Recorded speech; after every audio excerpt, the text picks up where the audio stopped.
नरेश मीणा वो शहीद स्मारक धरने पे बैठे हैं और पहले जो है झालावाड़ में भी गए थे। उसके बाद प्रशासन ने उनको अरेस्ट भी कर लिया था। वो कह रहे हैं कि सरकार ने जो है मुआवजा पर्याप्त मात्रा में नहीं दिया और साथ में बकरियां भी दी। नहीं, कहते हैं कि बच्चों की जान की कीमत 13 लाख रुपए या फिर बकरियां हो सकती हैं। नहीं। मंत्री जी के यहाँ पर लोग आएंगे, झालावाड़ के लोग आएंगे, पीड़ित परिवार के लोग आएंगे तो शायद मुआवजा बढ़ सकता है। क्या बीजेपी के पास पहले से आंकड़े थे कि ज्यादातर धर्मांतरण के केस देखने को मिल रहे हैं, इस वजह से ये बिल को लाना पड़ा? देखिए, आज विश्वकर्मा जयंती भी है और भारत के प्रधानमंत्री नरेंद्र मोदी का जन्मदिन भी है। राजस्थान भाजपा कार्यालय पर आज जन्मदिन सेलिब्रेट हो रहा है। हमारे साथ में है सिविल लाइंस विधायक गोपाल जी। सर, आज जन्मदिन सेलिब्रेट हो रहा है प्रधानमंत्री का, तो पहले शब्द हम इन्हीं चीजों। देखिए, आदरणीय नरेंद्र मोदी जी का जन्मदिन मनाना इस समय दुनिया के सर्वश्रेष्ठ नेता का जन्मदिन मनाना है। आज दुनिया के अंदर जितने भी राष्ट्राध्यक्ष हैं उनमें इतने वोटों का आधार किसी के पास भी नहीं है। पूरी दुनिया में सर्वाधिक वोट लेकर के प्रधानमंत्री बने हुए नेता हैं वो आदरणीय नरेंद्र मोदी जी हैं। भारत आज तक सामरिक और आर्थिक रूप से चौथे नंबर तक कभी नहीं पहुंचा था। हम लोग जब भी गिनते थे तो कहते थे अमेरिका, रूस, चीन, जापान, फ्रांस। आज बिना भारत के आप 4 नंबर की गिनती नहीं कर सकते किसी भी क्षेत्र के अंदर, और हम उसमें तेजी से आगे बढ़ रहे हैं।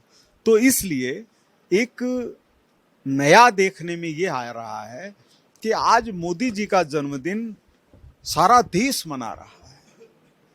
घर घर के अंदर केक काटे जा रहे हैं, मिठाइयाँ बन रही है, यज्ञ हवन पूजन हो रहे हैं, आरतियां हो रही है। लोग कामना कर रहे हैं कि मोदी जी का नेतृत्व बहुत वर्षों तक चले और उनका स्वास्थ्य ठीक रहे। सर, अभी प्रधानमंत्री मोदी जी मध्य प्रदेश में है। उन्होंने जिक्र किया, अभी लंबा जो है भाषण भी चला उनका, उन्होंने जिक्र किया, स्वदेशी का जिक्र किया।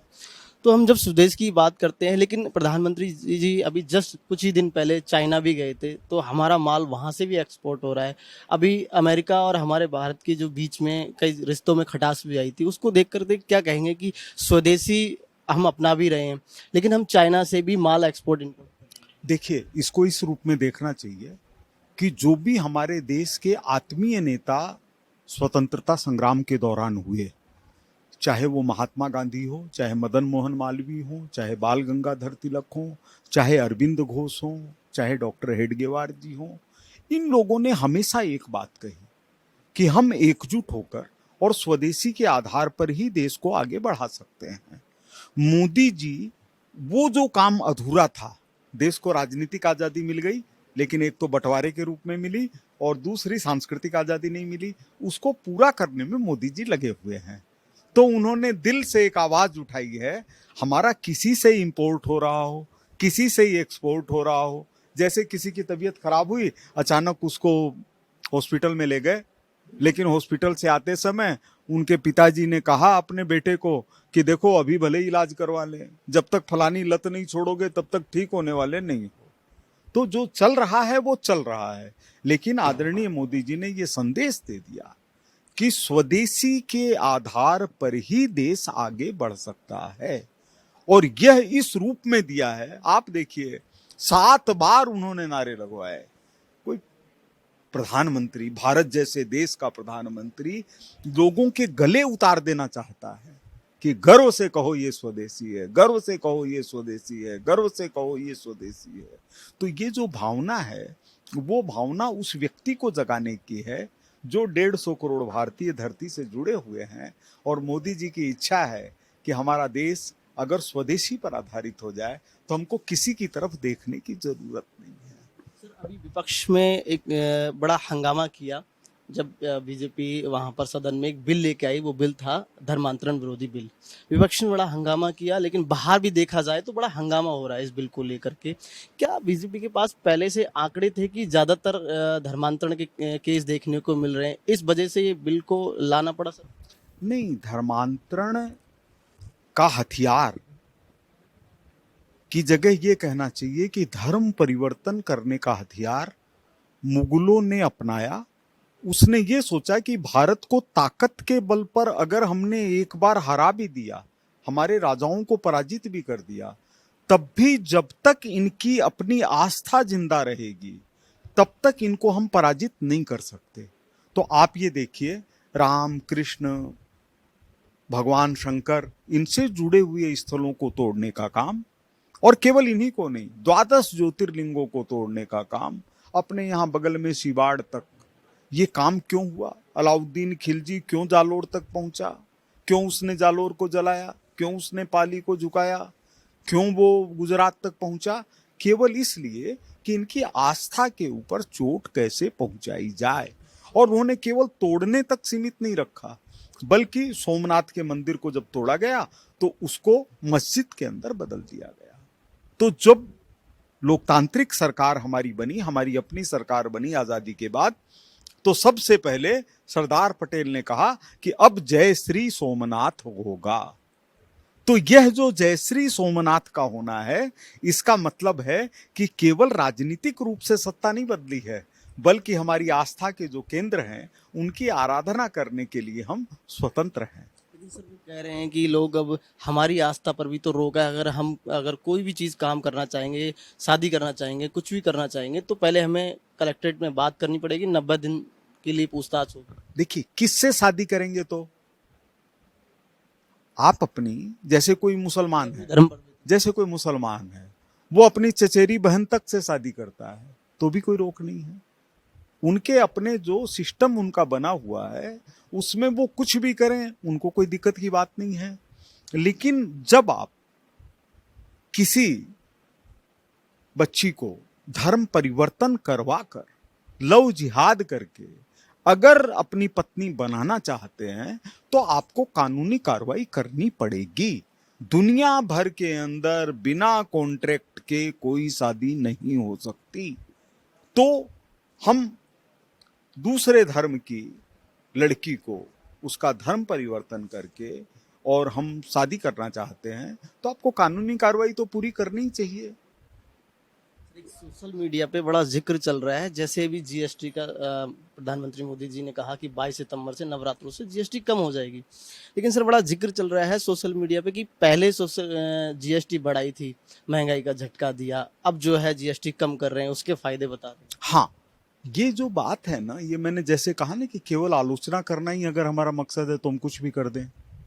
पहले दिन कोई आदमी अस्पताल के अंदर भर्ती हुआ तो उसका बिल आया 20,000 रुपए। 7 दिन में जब वो थोड़ा ठीक हो गया तो 400 रुपए की दवाई आने लग गई। तो क्या पहले 20,000 क्यों ली, अब 400 क्यों? तो ये जो विषय है ना, ये इस तरह का है कि जैसे कोई व्यक्ति अगर अस्वस्थ है तो उनको एक कर के दायरे में लाया गया, फिर लगा कि हमारा देश इतने कर से चल सकता है तो उसको कम किया गया, और कम किया जाएगा, और कम किया जाएगा। केवल उतना कर रहेगा जिससे देश की अर्थव्यवस्था को ठीक ढंग से संचालित किया जा सके। अंतिम सवाल पूछूंगा, अभी झालावाड़ में एक बड़ा हादसा हुआ, 7 बच्चों की जान गई, सरकार ने मुआवजा भी दिया, लेकिन अभी एक नेता है, बड़ा उनका चर्चाओं में नाम है नरेश मीणा, वो शहीद स्मारक धरने पे बैठे हैं और पहले जो है झालावाड़ में भी गए थे, उसके बाद प्रशासन ने उनको अरेस्ट भी कर लिया था। वो कह रहे हैं कि सरकार ने जो है मुआवजा पर्याप्त मात्रा में नहीं दिया और साथ में बकरियां भी दी। नहीं, ये उनका हक है। कोई भी व्यक्ति सरकार ने जो कुछ किया है उसके विरोध में अगर अपनी बात कहता है तो यह लोकतांत्रिक है। लेकिन अगर वह व्यक्ति लोकतांत्रिक तरीके से हट करके अगर आक्रमण की कोई चीज करता है तो वो अलोकतांत्रिक है, जिसका इलाज कानून के अंतर्गत है। अगर वो अपनी कोई बात कहते हैं, वो उनके घर गए हों, उनको पता हो कि उनकी पीड़ा ये है, इस प्रकार की समस्या का समाधान हो सकता है, तो उसका एक अच्छा रास्ता ये भी हो सकता है कि वो सरकार के ध्यान में यह बात लाने की कोशिश करें। सर आप मानते हैं कि बच्चों की जान की कीमत 13 लाख रुपए या फिर बकरियां हो सकती हैं? नहीं, देखिए, सर अधिक मेरा सोचना यह है कि मुआवजा उतना होना चाहिए जिससे वो परिवार चल सके, और इसके लिए जब तक सरकार से मांग नहीं की जाएगी उसको पता नहीं चलेगा और इसके अंदर राजनीति को छोड़ करके वहां के लोग, भाजपा के लोग, कांग्रेस के लोग, गांव के लोग, परिवार के लोग, ये सब मिलके कर सकते हैं कि चलिए एक दिन चलते हैं मुख्यमंत्री जी के यहाँ। अगर मुख्यमंत्री जी के यहाँ पर लोग आएंगे, झालावाड़ के लोग आएंगे, पीड़ित परिवार के लोग आएंगे तो शायद मुआवजा बढ़ सकता है। क्यों नहीं, क्यों नहीं? ये तो सरकार है, वो जनता की सरकार है, कोई उसमें कोई बीच में लेन देन थोड़ी है। आप ये देखिए कि ये पहली सरकार इस तरह की है जो 5 लाख करोड़ का बजट लेकर के आई है पिछली साल। पहले एक बार 20,000 करोड़ का बजट आ गया था तो पूरे राजस्थान में हलचल मच गई थी कि क्या हो गया, 17 से 20 हो गया। आज 5 लाख करोड़ का बजट है। तो अगर जेन्युइन कोई मांग ठीक ढंग से उठाई जाती है और सरकार के सामने विषय उठाया जाता है, एक तो कोई किसी को थप्पड़ मारे कह बोलो ये काम करोगे कि नहीं, तो फिर हम उससे काम नहीं लेना चाहते ना। तो इसका अर्थ ये है कि अगर सही ढंग से कोई बात उठाई जाएगी, उन लोगों की जरूरत होगी, तो वो खुद भी अगर प्रयास करेंगे तो उनकी मांग पूरी होगी। बहुत शुक्रिया सर, धन्यवाद। हमारे साथ थे अभी सिविल लाइंस विधायक गोपाल शर्मा जी। तमाम मुद्दों के उन्होंने जवाब दिए और आज जो है प्रधानमंत्री नरेंद्र मोदी का जन्मदिन था और उसको सेलिब्रेट भाजपा कार्यालय में किया जा रहा था और हमने तमाम मुद्दों पर बात की। बने रहिए मेरे सहयोगी राजेंद्र के साथ। मैं आरव सिंह, पॉलिटिकल पंचायत, जयपुर।